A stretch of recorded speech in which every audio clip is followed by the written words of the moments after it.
Hello mga kabeshi! So yun, umaga pa lang, 3 o'clock in the morning, na bumiyahin na kami papunta East Avenue Medical Center para sa aking Cycle 9 Week 2 ng chemotherapy. Pagdating namin sa East Avenue Medical Center, naghanap muna kami ng paparkingan, pero unfortunately hindi kami nakapag-park dyan.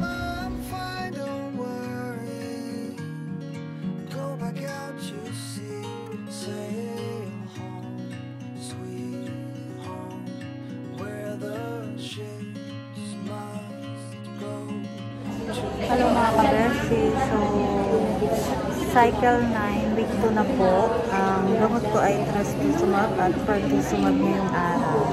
So magbubukas na yung Sumar Clinic ng alas 8 ng umaga, pero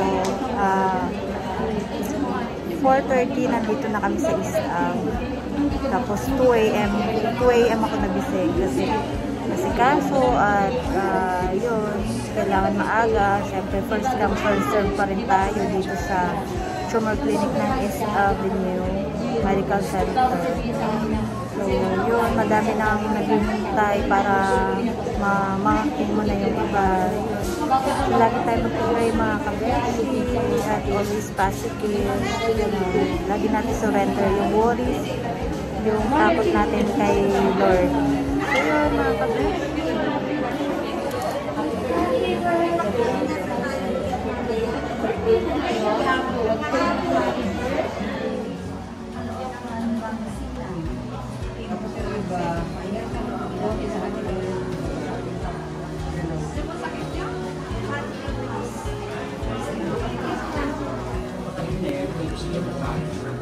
Ito po ay chicken. Dahil gusto lang sa business na mga kasama po na tayo. Sabi na, so, sa pinagdasaan po natin ngayon, chemotherapy at everything. Sa konti lang po yun. Wala po kayo babayaran. Ito mo? Gusto lang po namin sabihin na mahal po kayo ng Lord. Hindi naman ako sila ng Amen. Amen. Salamat po sa araw na ito. Bless niyo po yung mood. Bless niyo po ang mga kapatid namin na nag-go po ng chemotherapy, Lord. Pangalan niyo po ang mag-glorify. Amen.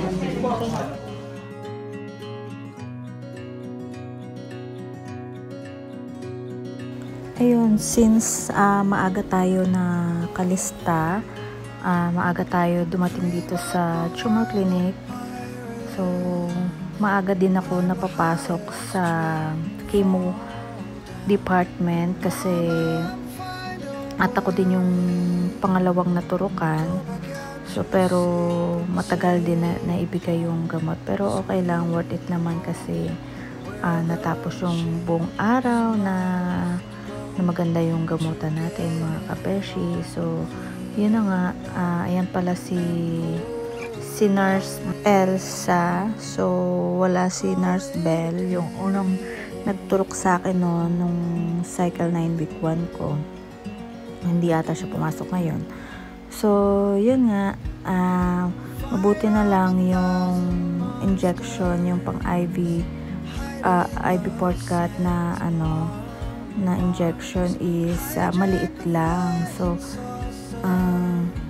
dyan niya ako tinurukan sa ugat ko na dati naman doon na rin naman ako tinuturukan, pero pang baby nga lang yung injection. So buti na lang yung injection is mga pang baby lang maliliit.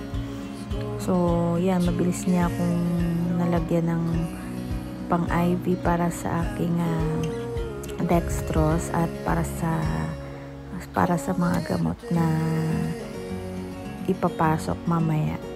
So, yun, mabilis lang din. So, syempre, kwentuhan muna. Actually, bawal talaga yung ang video dyan. Kuha lang ako. Takaw, kuha lang. Aga-aga ako na chemo ngayon. Alas 11 pa lang. Na-injection na ako ng IV port. So, yun, maaga-aga ako nabibigyan ng targeted therapy ko, which is trastuzumab and pertuzumab. So, hydration muna. Mamaya may bibigay na yung gamot ko. So, sana maaga matapos ngayon at masikaso ko yung sa malasakit para zero balance ulit yung bill natin. So, yun. Wala naman ako masyadong parang kagat lang ng langgam yung IV ko kasi siyempre weekly tayo tinuturukan. So, yun. Nasanay na yung balat natin at ugat natin na laging tinuturukan ng ganito. So, yun mga kabeshi. Lagi lang tayo positive at laging pray kay Lord. So, yun.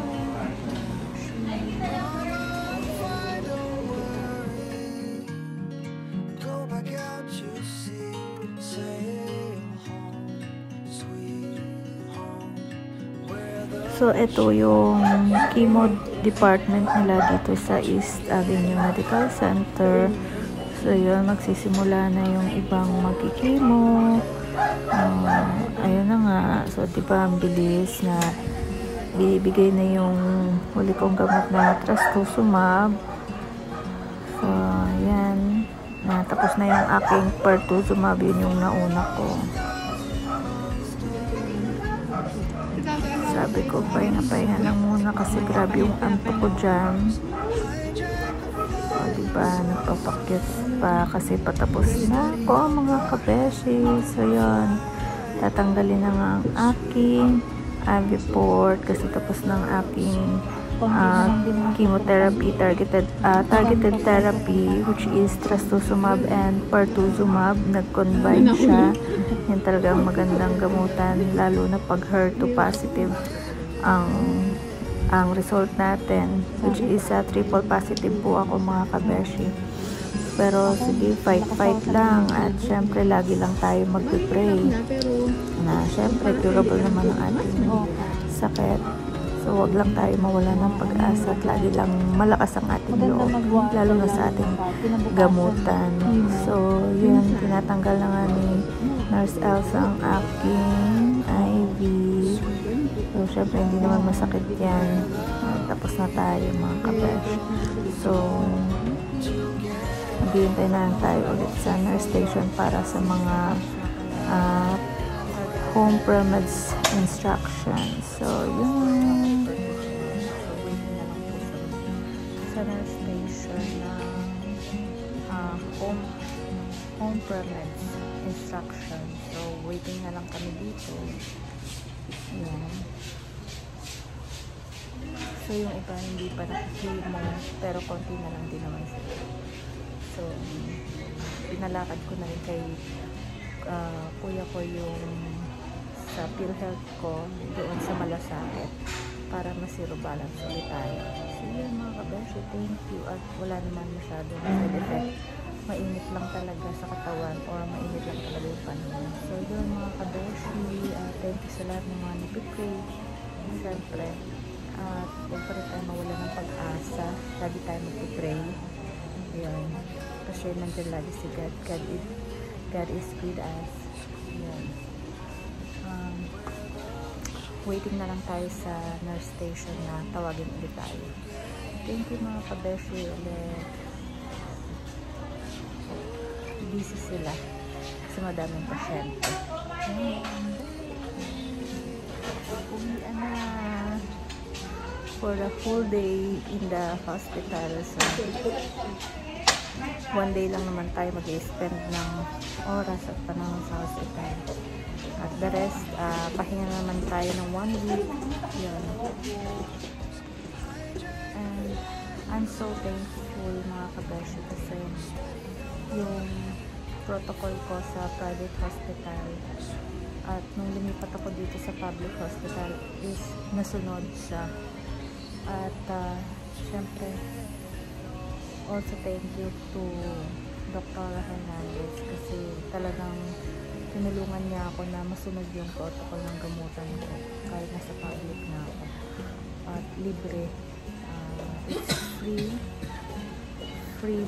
billing, the PF of the doctor, and other medicine of chemotherapy is free.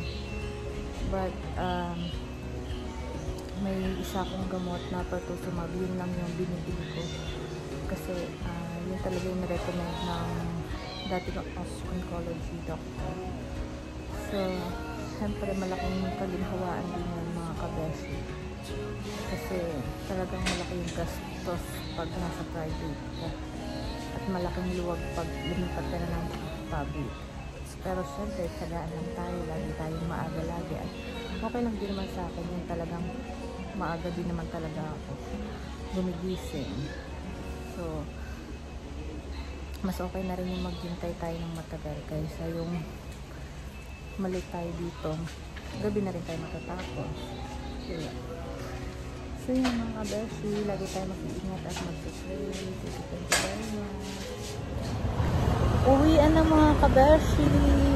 So yun, natapos din ang aking cycle 9 week 2 ng trastuzumab at pertuzumab. So grabe, thankful talaga ako kasi nasunod talaga yung protocol ko nung nasa private hospital pa ako.